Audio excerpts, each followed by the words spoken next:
Hello! Kamusta po ang bawat isa? Nako, welcome po ulit sa Payong Kapatid at asa po kami na kung ito po ay first time ninyo, kayo po ay naanyayahan namin mag-subscribe at siyempre mag-ano rin po kayo ng notification para madali po kayong mabigyan ng paalala kung may mga bago tayong mga mga payong kailangan pag-usapan.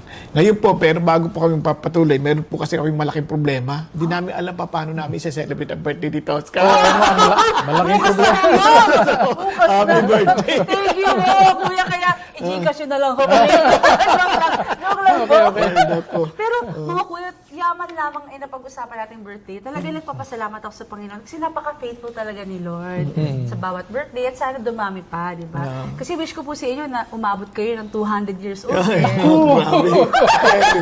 Long life! Pero, Alam mo, ano po? ang lifespan ng tao daw hanggang 117 years old lang eh. Kayo po, Kung sa ngayon? Opo. Lifespan, yung talagang maximum. Pero kadalasan, hindi umaabot. Gusto niyo po ba umabot ng 107? Hindi, ang mahalaga sa totoo lang, hindi yung haba ng taon ng pamumuhay, kundi yung kalidad ng pamumuhay. Kasi in terms of haba, eternity ang ating inaasahan mula sa Panginoon Diyos. Di ba? Pero while we are still here on earth, ang ating hangad ay yung puso natin punong-puno ng galak. Sabi nga nila, what's the use of success when you are not happy? Ay, Di ba? Kaya ang susi pa rin, are we happy? Masaya ba tayo? And paano ka magiging masaya? Siyempre, yung puso mo lagi nagpapasalamat, laging, di ba? Lagi kang, alam mo, wala kang regret. Yung lagi sinasabi ni Kuya Erwin na dahil nabubuhay ka para sa layunin at palatuntunan ng Diyos. pero total po Thanksgiving po, no? Pwede po ba yun na maging thankful po? Kahit may mga problema po ako, paano po ba maging thankful kahit na ang buhay dito sa mundo ay very challenging? Ayan, mga kuya. Thanksgiving ba? Ganun. Oo. Kasi yun ang sabi sa Bible give thanks always eh. Oo, for this is the will of God. In everything give thanks for this is the will of God in Christ Jesus for you. Paano po kung sinuntok ako, give thanks? Ganun ho? Hindi sabi, in everything, give thanks. Hindi para for everything, give thanks. Hindi na magkaiba naman yun eh. Paano po yung mga kuya? Please help me. Ayun. Give thanks. Give thanks yung kasi yung give thanks in everything give thanks. Tatlong combination yun eh. Compound command. Pray always.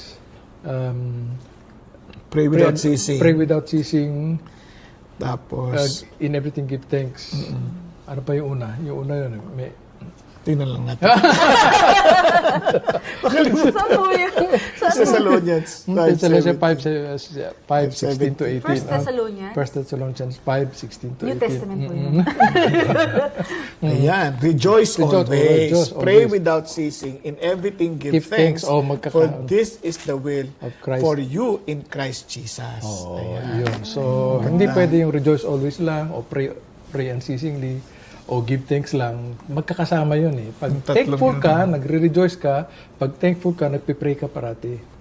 Pag prayerful ka, nagpapasalamat ka. Pag prayerful ka, nagre-rejoice ka. Hindi, magkakasama Parang yun. hindi mo mapaghiwa-hiwalay. Yun, oo. Yan ang will of God eh. This is the will of God. Isa lang yung will doon. Isa lang. Pero tatlong binanggit eh.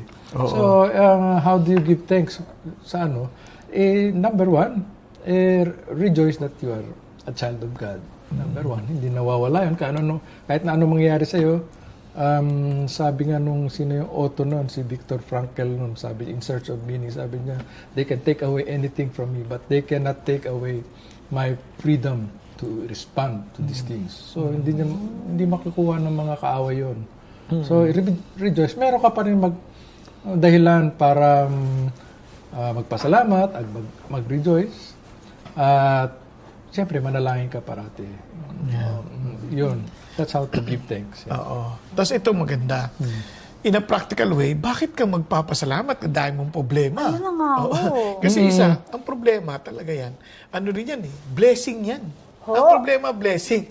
Hindi yan, mali yung isip ng tao na kapag may problema, masama. Hindi, blessing yan. Bakit blessing? One, kung ito ay dulot ng iyong maling pagkakamali mo, o maling choice, meaning, may opportunity kang ayusin. Kasi na-realize mo, may natututo ka. Ayun. Di ba? Matututo ka. Yung isa yun, Problema, siyempre matututo ka sa pagkakamali dahil naani mo eh. So, huwag kang isipin, hindi, tiisin lang natin, aanihin natin to. Hindi. Magpalit ka na ng tanim. Kailangan magpalit ng tanim para maiba na yung ani mo.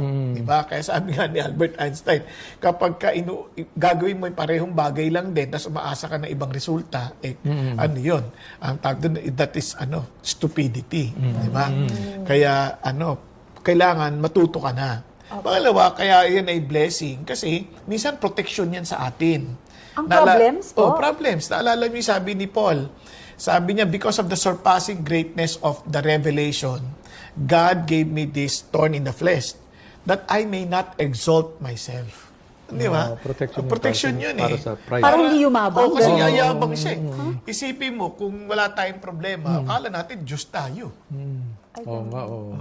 Kaya ako, binigyan ako ng itsura na hindi magandang lalaki para hindi ako yumabang. Hindi ho, dito ko. Magandang lalaki po kayo, Kuya Erwin. Siyempre. Ito na yung bayad ko sa'yo. Hindi ko siyempre, kayo po yung nilalang ng Panginoon. Kaya, Diba? kaya nga, blessed si Mike. Blessed si Mike. Oo. Kasi ang problema, blessing yan eh. Oo nga. Mga kapatid! Parang may iba pahiwatig. Kuya naman. Hindi, blessing. Di ba sabi sa Bible, pag nakahanap ng wife, blessing? Yes, yun. yun. Ayun, may ibig sabihin. Kaya nga sinabi niya, yung problema, blessing. Oo, blessing. Parang iba ko kasi yung parang una kong pagkaintindi. Mali pala yung pagkaintindi ko. Oo, Nung mali. isa. Totoo. Blessing. Birthday ko bukas. Ngayon, tama. Blessing. Hindi, bawi tayo. The blessing yun kasi he who finds wife finds favor of God. Ayan. Yun, sabi Oo, niya. he who finds a good Ayun. wife. Kaya blessed si Mike kasi. No, pero again, kaya blessing yan kasi it's a protection. Kasi tinan mo, kaya ako sinabing wife, a blessing. Kasi ang wife, napansin mo, madali nilang makita ang pagkakamali ng asawang lalaki. Tapos parang- tinuturuan nila kaagad.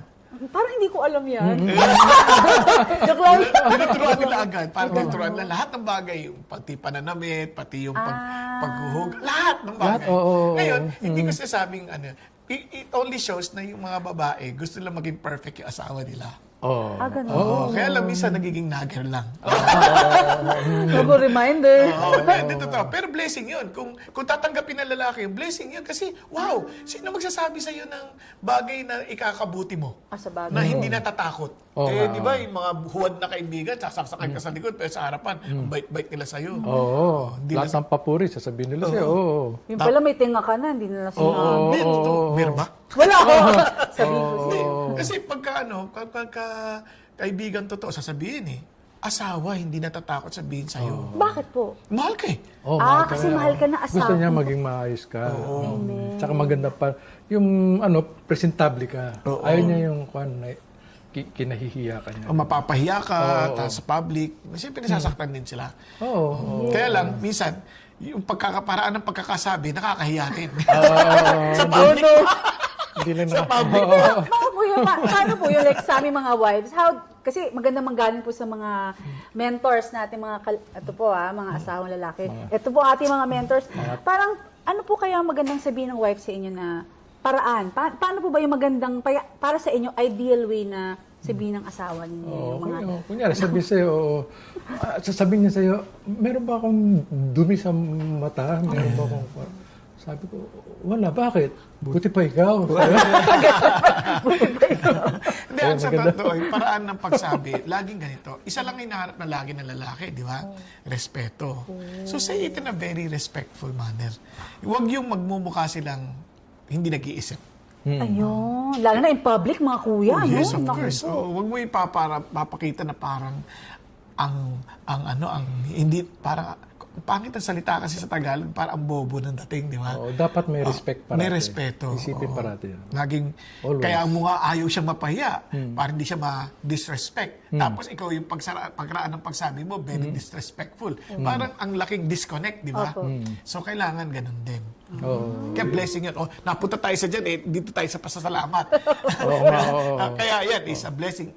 Ang problem is a blessing kasi wala nasa, parang, siya, no? Napoprotektahan tayo, tapos naitatama natin yung pagkakamali. At ang pangatlo, siyempre, isa sa it is an opportunity for victory. Wow.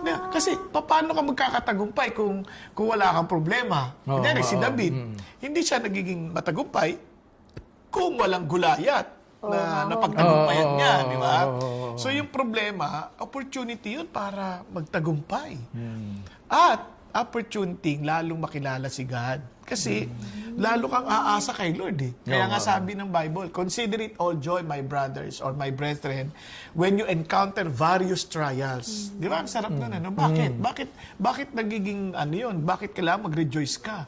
Kasi once it's parang sabi, it develops yung perfect result niya, you will become perfect and you will be lacking in nothing. O, di ba? Ang sarap nun, no? Tapos sabi niya, and you will develop such endurance. Na ito pinakamaganda. Paano kung di ko na alam gagawin ko? Sobrang sad-sad na ako. Doon mo ma-experience si God. Because if you lack wisdom, ano sabi ng Bible? Ask and He will give it to you generously without finding fault. Na bakit importante? Kasi minsan yung pagkakamali mo nga dahil maling pili mo. Kasalanan mo yan. Parang ganun. Hindi, si Lord hindi ganun. Hindi kanya susumbatan. Ang galing. Sasagutin ka niya, bibigyan ka niya ng talino, step by step, tuturuan ka niya. Kaya pag humingi ka, huwag ka magdududa kasi talagang sasagot siya. Talagang i-guide ka niya. Paano kung malalaman na si God na yun o galing kay God ganda yun? nun. Ayun. Yun, sasagutin. Iba na, iba naman pala. Di ba? Paano? Ay, may sinasabi sa Biblia, ano ba yun? Nakalimutan ko parati yung first time. Pero yung panghuli nun, sabi, and the peace of God which surpasses understanding will guard your hearts. Yeah, sa your Philippians minds. 4, 6, and 7. Ayan, Have no anxiety. Have no anxiety. Huwag mong isipin yun. Huwag kang maging, yung anxious. Pag-pray mo yan. Ipag-pray. Paano mo malalaman? Basta pag-pray mo, then, Kung ano yung kukos ng anxiety mo, dali mo sa Diyos. Tapos, magkakaroon ka ng peace. Pag nagkaroon ka ng peace. Kasi naalala ko, yung ganun na-save si Juan si Hudson Taylor ba yun? Yung nanay niya, pinagpipray siya. Pumunta siya sa isang kwarto, nag-pray siya. Tama-tama, yung panahon na yun, nandun siya sa library ng tatay niya. May nakita siyang gospel tract. Yun. Doon, nagpipray pa rin na matagal yung nanay niya. Pagkatapos ng mga matagal na oras na, tumayo na yung nanay niya. Kasi yun yung panahon na dumating sa dulo si Hudson Taylor, nag-pray ng sinner's prayer. Tumanggap siya sa Lord. Tapos, may peace na siya, sabi niya. Ganon din. Paano malalaman na sinagot ka na ng Diyos? May peace ka. Maganda yung sabing ganun. Trust in the Lord at all times. Sabing ganun, do not lean on your own understanding. In everything, acknowledge Him and He will make your path straight. Di ba? Ang ganda, no? Parang, ang sasabi niya, usap kayo lagi. Kasi with this problem, usap kayo lagi. And for some reason, basta malalaman mo na ginaguide ka ni God eh. Malalaman mo ginaguide ka ni God eh. For, parang, ang hirap i-explain hanggat hindi mo na-experience. Ayun. Pero, maalam mo, basta deep within your heart, there is some form of faith na binibuild ng Diyos sa puso mo na i-guide ka talaga niya eh. At masasense mo pa, si Lord to. Hindi to. Alam ko hindi ako to eh. Gusto ko yan. Oo, Sa'yo kaya, na lang. kaya dapat mo i-acknowledge maya't maya. Kaya nga, ang ganda, no? Kaya yung problem, kaya nagte-thank you ka sa Lord sa problem. Kasi nga, wow, biro mo lahat yan, blessing yan sa'yo pag may problema. Blessing of correction, blessing of answered prayer, blessing of yung correct protection, di ba?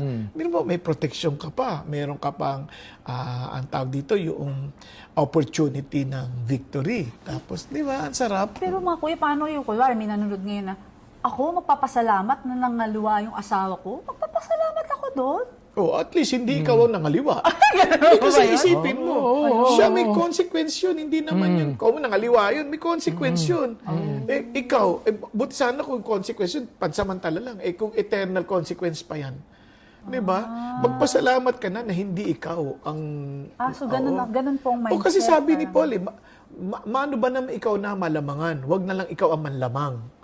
Di ba? At least hindi ikaw nagkasala. At least kakampi mo si God. Ang hirap ang point lang ni Kuya Bong, sa lahat ng bagay, makakita ka ng mga dahilan para makapagpasalamat ka sa Diyos.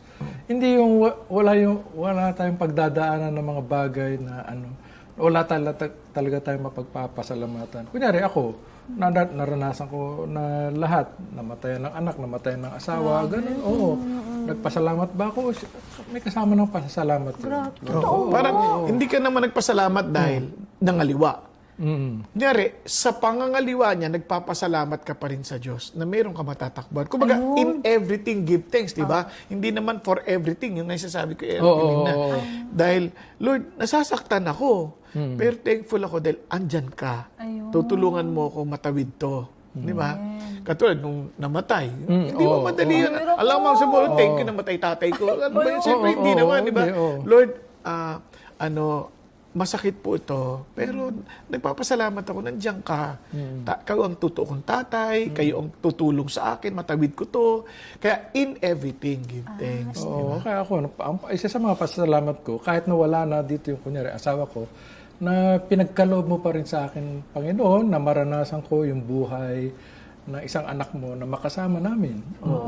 Kahit na sandali lang, yan. Ang ganda po ng perspective na yun, Kuya Erwin. I mean, like ako po, kunwari, feeling ko I don't have that kind of parang perspective in life. Paano po ako magiging ganyan na parang katulad po ninyo, mga kuya? Baga wala pa ako doon. Paano kaya yun? Hindi mo naman yan masasabi agad hanggat hindi ka dumating sa problema eh. Kaya nga, as you develop such endurance, every time you experience various trials, doon mo palang matututunan yan, dahan-dahan, hindi naman yan bigla-bigla eh. So it's not an overnight thing, parang alam mo na kagad. Parang it's years, ganyan po?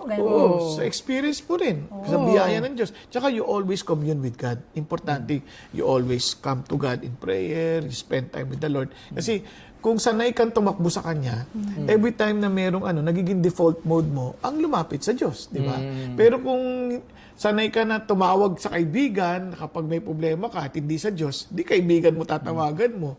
But sana kung ipapayo niya sa'yo, tumunta sa Diyos. Minsan, kung ano-ano ipapayo ng kaibigan mo, kung ano lang din ang kanyang karanasan. Di ba? Kuya, napaisip lang ako. Ay, sige po, Kuya Erwin. Hindi, sa akin kasi may perspective ako sa mga trials, kahit na anong pagdaan. Pag dumadaan ako sa mga matinding pagsubok o kaya kalungkutan, mga ganyan, may kantang narinig ako, yung all my trials, Lord, will soon be over. Kakantayin ko yun. Kasi alam ko, may hangganan yung, yung paghihirap dito sa mundo, yung kalungkutan, may hangganan yan. Kaya, totoo yun. All my trials, Lord, will soon be over. Yan. Galing. Tapos, hindi rin, nakaranas ako nang namatayan ako. Sabi ko, anong diferensya pag ngayon namatay kaysa yung 20 years from now, ganun pa rin yun eh.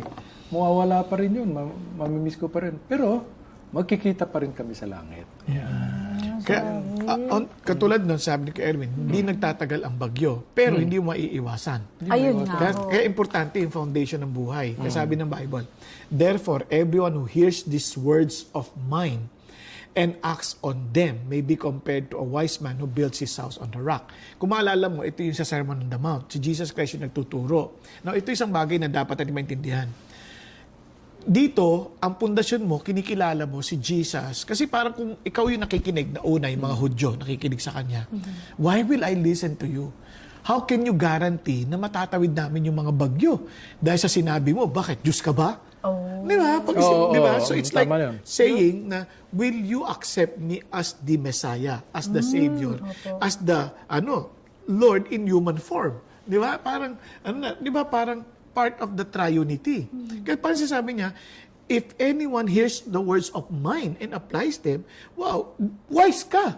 Kasi bakit? When the storm comes, and the rain fell, and the floods came, and the winds blew, hindi lang, talagang darating ang tawag dito, kumbaga mga storm ito eh.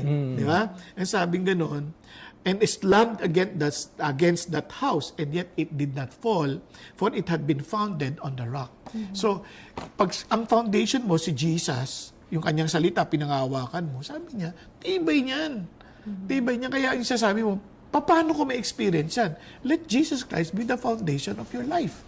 Kasi hindi mo maiwasan yung bagyo. Opo. Pero, hindi naman siya permanente. Wala namang bagyong hindi hinto. Kaya yung sasabi ni Kuya Erwin, nawala yung asawa.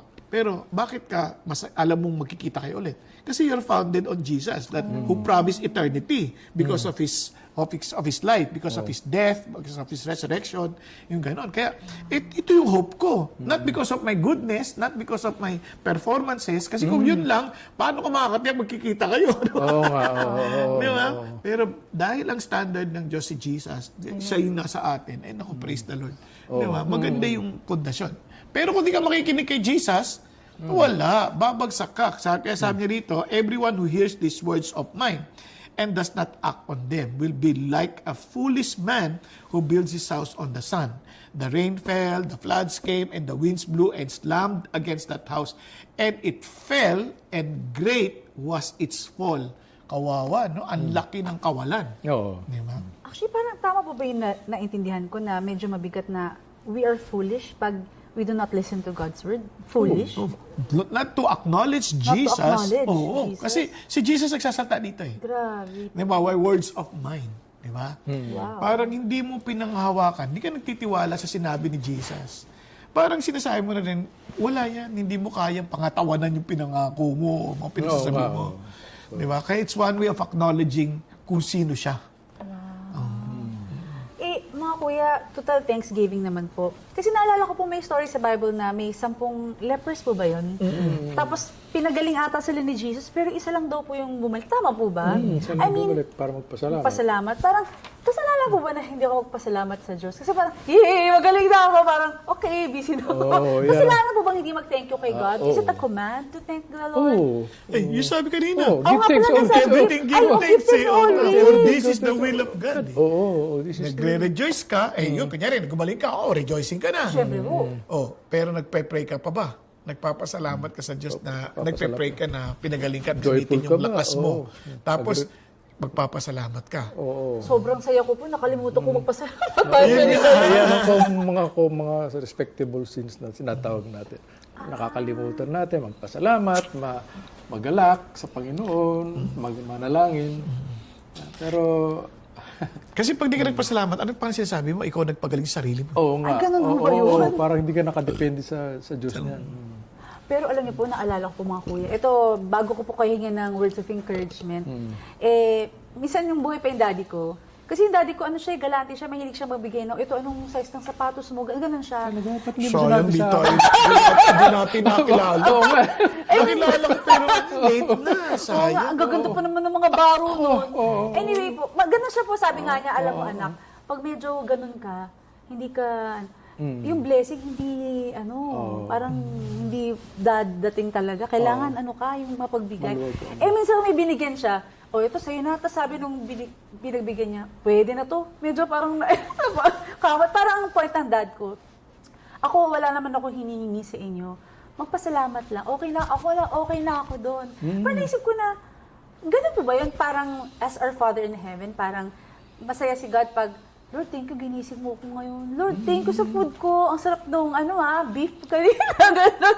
Paano ba mga kuya? Kumbaga, yung heart ng Father ba na, I know God is, He's like, parang wala nang hihigit sa Kanya. Pero, sa greatness si God, parang He wants us to thank Him still. I mean, sino ba tayo? Ano ba Ang tayo? totoo dyan, wala namang epekto sa God, magpasalamat ka o hindi. He's self-sufficient, He's joyful, di ba? It's for us. Para Yung sa pa nagpasalamat tayo, it's for us. Kasi we're developing an attitude of gratitude na nakakatulong sa atin yun to become better person and have a better surroundings. Ganun. Kasi kung titingnan mo, bakit magbabago ba yung kalalagayan ng Diyos pag nagpasalamat ka o hindi? Lulungkot ba siya? Hindi naman palulungkot. Pero it's also a form of worship actually. Oo. Oh, thanking God is a form of Of course. worship. Tayo lugi pag hindi tayo nagpasalamat. Oo. Kaya kasalanan yun, kasalanan. At meron pa akong babasahin isa. Ay, gusto ko yan. Kala mo ano lang yun, yung pag nakareceive ka ng blessing. Itong sinasabi sa Bible, sa Deuteronomy 28, sabi, "These curses will be a sign and a wonder upon you and your descendants forever." Deuteronomy 28:47. Oo, yung Because you did not serve the Lord your God with joy and gladness of heart in all your abundance. Hindi ka nagpasalamat, hindi ka na nagalak. Hindi ka You will masaya. serve your enemies with, and that you will serve your enemies, the Lord will send against you in famine, thirst, nakedness, destitution. He will place an iron yoke on your neck until He has destroyed you. Biro mo, hindi ka lang nakapagpasalamat. Ganun na agad. Yun ang sabi sa Bible. Because you did not serve the Lord with joy and gladness. parang disrespect sa Diyos yun. Matindi pala. Oh, kala ko ganun lang pala. Kala ko ganun lang yun. Hindi pala. Kaya pag tatamad-tamad tayo, ayaw ni God yun. Pero mga kuya, di ba, forgiving nga si God. Kung di naman lang pagka-thank you, siguro okay lang. Kasi forgiving naman siya eh. Malalaman mo. Malalaman mong hindi ka nag-thank you. Kasi si Lord, ang bait ni Lord sinasabihan tayo. Kinokorek tayo eh. Kinokorek tayo. Medyo mabigat po yung kuya Earl. Mabigat yan. Natakot ako na. Katulad niyan.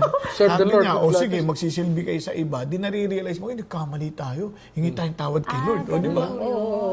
Kasi mga kuya, hindi lang basta serve your enemies. Biro mo enemy. Oh my God. Hindi, you will serve your enemies kasi you did not serve God with delight. Yun ang effect. Magsiserve ka sa mga taong ayaw mo. Baliktad. Kaya ngayon pa lang, sinasabi ng Lord, maging masaya ka kung ano meron ka. Maging masaya ka sa ginagawa mo as your service to God. Kaya mga kuya, nagpapasalamat ako sa Panginoon dahil sa dinami-dami ng pwedeng makasama po ninyo, ako po yung nakasama ninyo. Kaya Lord, thank you. Kasi talaga nabibless ako sa mga kuya. Kami rin Salamat naman, po. blessed kami. blessed di ba? kami. Diyos ko, Erwin, nandiyan ka. Nakamukha Diyan, ni... makasama natin. Donita. Donita. Alam niyo po mga kapatid, kuha ko doon si Donita. Donita Donaire. Okay? Boxingero niyo. Kuya Erwin. Okay lang. Makakatuwaan lang natin mga kapatid yun. Wala naman nilikha si Lord na pangit. Amen. Kaya dahil po dyan, mga kuya, I'm super thankful dahil ito na po ang words of encouragement. Hindi, sa akin lang. Yung command, isipin lang natin, this is a command. Hindi suggestion to, hindi para mga pinahabol lang ng ating Panginoon, yung salitang give thanks. Kasama to sa kanyang utos na pag hindi natin ginawa, sabi nga ni Kuya Bong, tayo rin ang maapektuhan eh. Unang-una tayo. Yung kung wala tayong attitude of gratitude. At pangalawa, syempre, we will reap what we sow kasi giving thanks is a form of worship. And if we do not worship God, kasalanan yun. So, yun lang gusto kong kuha. Paabot. Yes. Wow. Wow. Hangad ng Diyos na tayo po'y laging masaya. At isa sa mga bagay na nagpapasaya sa atin, ang matuto tayong magpasalamat. Kasi kung hindi tayo marunong magpasalamat sa malaki at sa maliit na bagay, hindi tayo masaya. Di ba? Malungkutin tayong tao. Kaya nga, tama, ang ganda ng paalala ni kay Erwin na hindi mo mapag-iwalay ang rejoicing, always, praying unceasingly, at gayon din in everything give thanks. Kasi kung nakakapag-pray ka unceasingly, alam mo may matatakbuhan ka, kaya you're still thankful. Kaya magre-rejoice ka palagi dahil alam mo naman na walang bagay na pinahintulot ang Diyos na ikasasama natin. Kaya sabi ng Bible, all things work for good for those who love Him. Diba? Bakit? Kasi it helps us to conform into the image of His Son, Jesus Christ. Yun ang design ng Lord. Kaya si Jesus, always thankful to the Lord. Always thankful to His Father. Ganon din tayo. We must always learn to be thankful to God in every circumstance. Kaya po naman, ang challenge po natin ay ito, na kahit ano pong pinagdadaanan natin, hanapin natin, matuto tayo, kausapin natin ng Diyos, nang sa gayon, magpasalamat tayo sa Kanya dahil hindi niya tayo pinapababayaan, hindi niya tayo iniiwan, dahil yan ang sabi niya. Kaya naman, walang bagay na mangyayari sa atin na ikasasama natin dahil mahal na mahal tayo ng Panginoon Diyos. Yan ay kung tatanggapin mong mahal mo rin si God. Kaya nga, ulitin ko, ito sabi niya, all things work for good for those who love God and walk according to His purpose. Amen. Yay! Thank you po mga kuya. Syempre, thank you Lord. Napakagandang usapin po dito sa Payong Kapatid. At syempre po, thankful ako sa ating tagline. Kaya, tandaan ninyo, umulan man, Umaraw. Oh, bumagyo! kung kailangan niyo po ng payong, para lagi tayo nagpapasalamat. Andito po ang Payong Kapatid.